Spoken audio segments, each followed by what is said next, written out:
Olá a todos, estamos mais uma vez aqui com o nosso trabalho.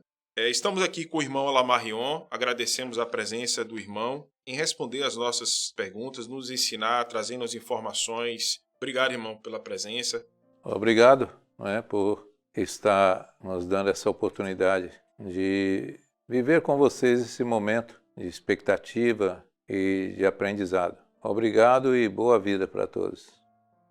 E o tema de hoje é como você vê a atitude de Pedro ao negar Jesus por 3 vezes. Vamos buscar o Cristo para cá, não é? Quando você fala Jesus, você individualiza, traz ele para uma realidade humana. A realidade dele é muito maior do que isso. Nós estamos falando de um espírito de tamanha grandeza como Jesus, que incorporou o Cristo, a energia crística, para trazer a missão da Boa Nova. Então é muito bom a gente estar falando dele sem o aspecto religioso, que tenta manipular a consciência dos seus adeptos, dos seus fiéis, às custas de Jesus, não é?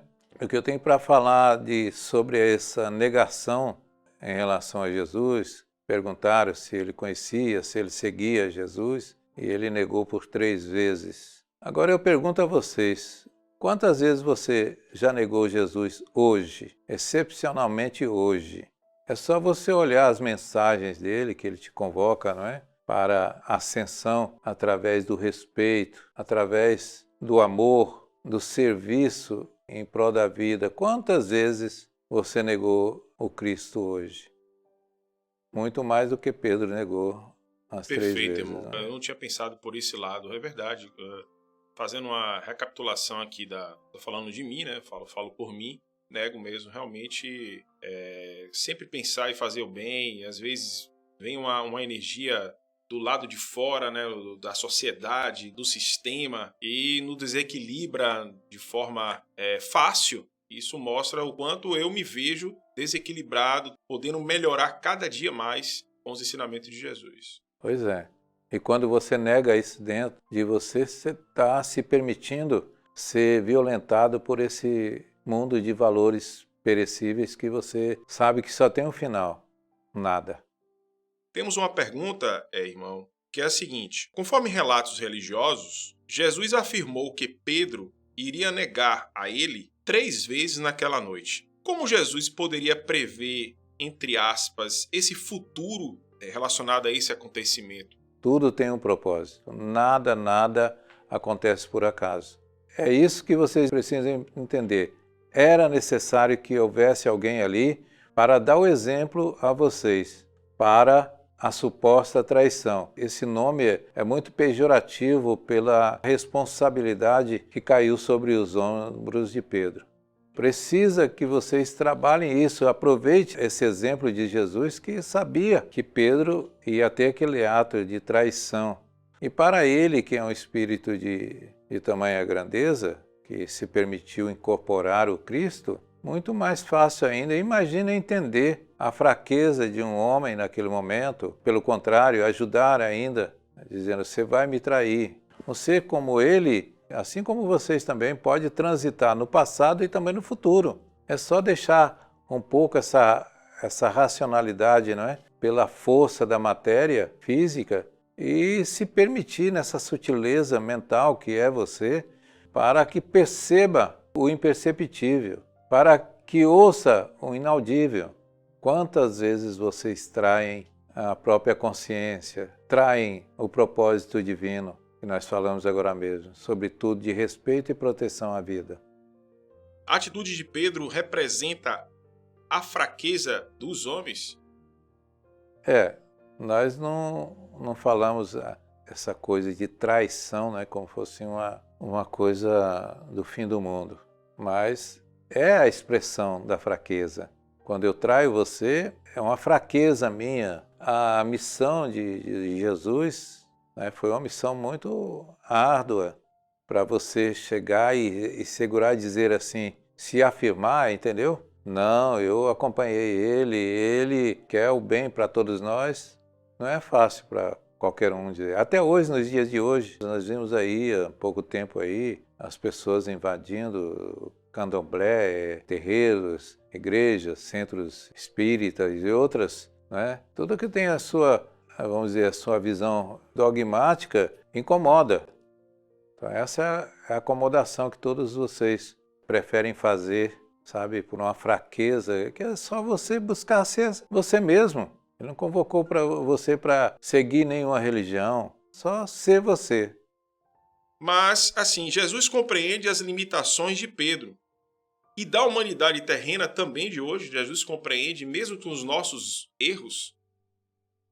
Quem está ajudando não questiona muito, entendeu? Porque sabe que cada um tem seu tempo. Quem está na frente já sabe as dificuldades que já passou para conseguir aquilo. Por que ele vai exigir mais daquela pessoa que no momento não está? Ele vai deixar com que ela siga seus passos lentos, mas vai estar ali. A hora que ela quiser, é só levantar a cabeça que está ali. As mãos, a energia, está tudo ali vibrando em direção ao bem-estar daquele ser. Pode ser o pior dos assassinos, que a luz está ali, não vai deixar ele fora. Quem escolhe, quem exclui, são espíritos ainda involuídos. Os 12 apóstolos escolhidos por Jesus, que é a pergunta que eu ia fazer para o senhor, tem cada um deles personalidades. Que essas personalidades, elas representam as personalidades da humanidade. Um era mais organizado, o outro era mais atencioso, o outro era mais, assim, mais motivado, o outro é mais alegre. Então, essas são as personalidades da humanidade em si. Se eu posso me expressar dessa forma, irmão. Eu faço uma pergunta a você. Por que ele não escolheu os sábios, os religiosos? Ele preferiu escolher aqueles homens brutos, sabe? Ele sabia, né, das chamadas qualidades boas ou não daqueles homens, que era o ideal para fazer o trabalho. Ou seja, pelas religiões, os pecadores, os sofredores, os embrutecidos, não aqueles fanáticos religiosos hipócritas. Você sabia que a hipocrisia é a maior das chagas vista pela espiritualidade? Porque ela disfarça no meio de vocês. A hipocrisia não deixa você ver a sua realidade. Você vive sabotando, mentindo para si mesmo. Diante da minha compreensão, irmão, limitada, antes da reencarnação desses apóstolos, já não estava programado eles serem discípulos de Jesus?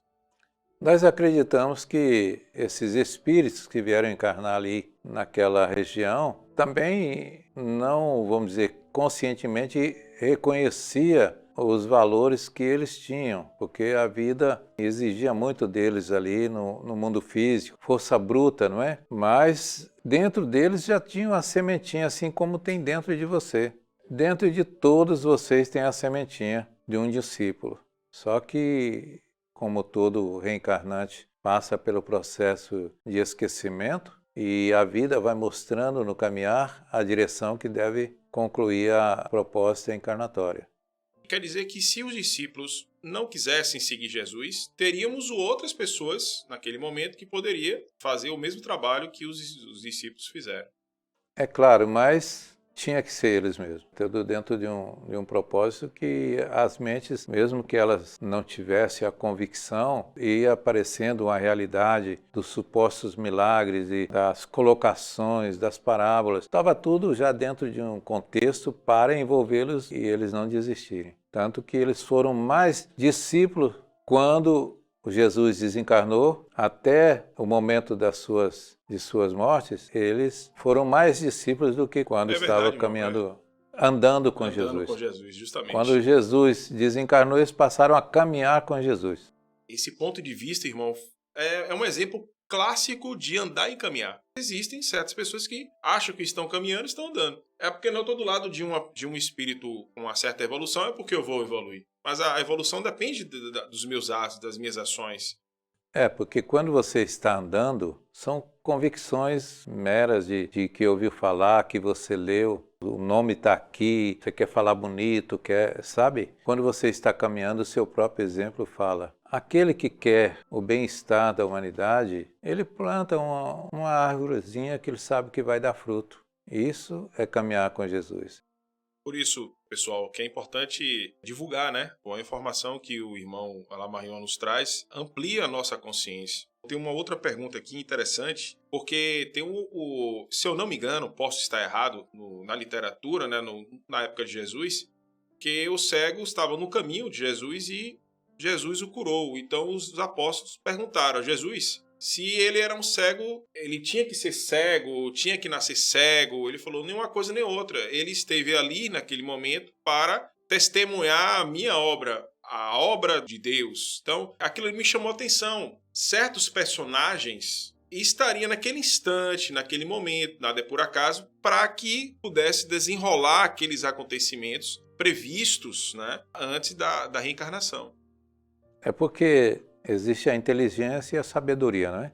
Jesus, ainda mais acoplado ali com Cristo, um ser sábio. Então ele aproveitava tudo para dar a mensagem. Principalmente quando ele era questionado. Quando eles queriam apedrejar aquela mulher, eles se aproximaram e pensou que colocou ele em dificuldade. E agora, o que a gente faz com ela, que é pecadora? A lei manda que apedreje. E ele parou, pensou, riscou no chão e disse: aquele que não tiver pecado, que atire a primeira pedra.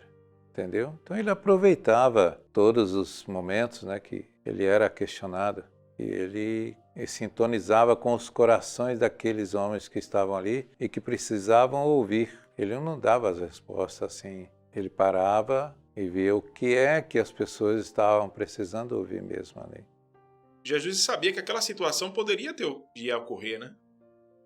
Mas qual seria o interesse dele saber o que vai ocorrer? A estrada é única. Ele está passando por ela, assim como você. Amanhã vai ter esse problema, eu já vou aqui me preparar para amanhã. Não, já era natural dele. É isso que nós falamos, do andar e do caminhar. Ele estava caminhando com Cristo, ele não estava andando com Cristo. Eu quero agradecer, irmão Lamarrion, a oportunidade do aprendizado nesse instante, trazendo os conhecimentos da espiritualidade. Acredito que todos também beberam dessa fonte, né, desses ensinamentos. Pedimos para aqueles que não se inscreveram ainda, inscrever no canal, colocar lá o gostei, né, que é muito importante. Compartilhar o vídeo, isso é muito importante, divulgando para outras pessoas, tantas que precisam do conhecimento abordado aqui pelos irmãos. E também comentar no vídeo, né, deixando seus comentários com outros temas, colocando suas dúvidas, para que nós possamos melhorar cada vez mais o nosso trabalho. Obrigado, irmão Lamarrion, por essa oportunidade mais uma vez. Eu agradeço a você, irmão Arthur, irmão Uriel, irmão Carlos, por nos conceder esse momento. E também dizer a todos que caminhem com Cristo, caminhem com Deus, caminhando consigo mesmo, estando vivendo ali esse amor, essa ligação, que não devemos ter amor pelo outro antes de ter amor por nós mesmos. E ter amor por nós mesmos é cuidar. E para cuidar, vocês têm a bússola, que é o Jesus, que é o Cristo. Fiquem em paz. Boa vida.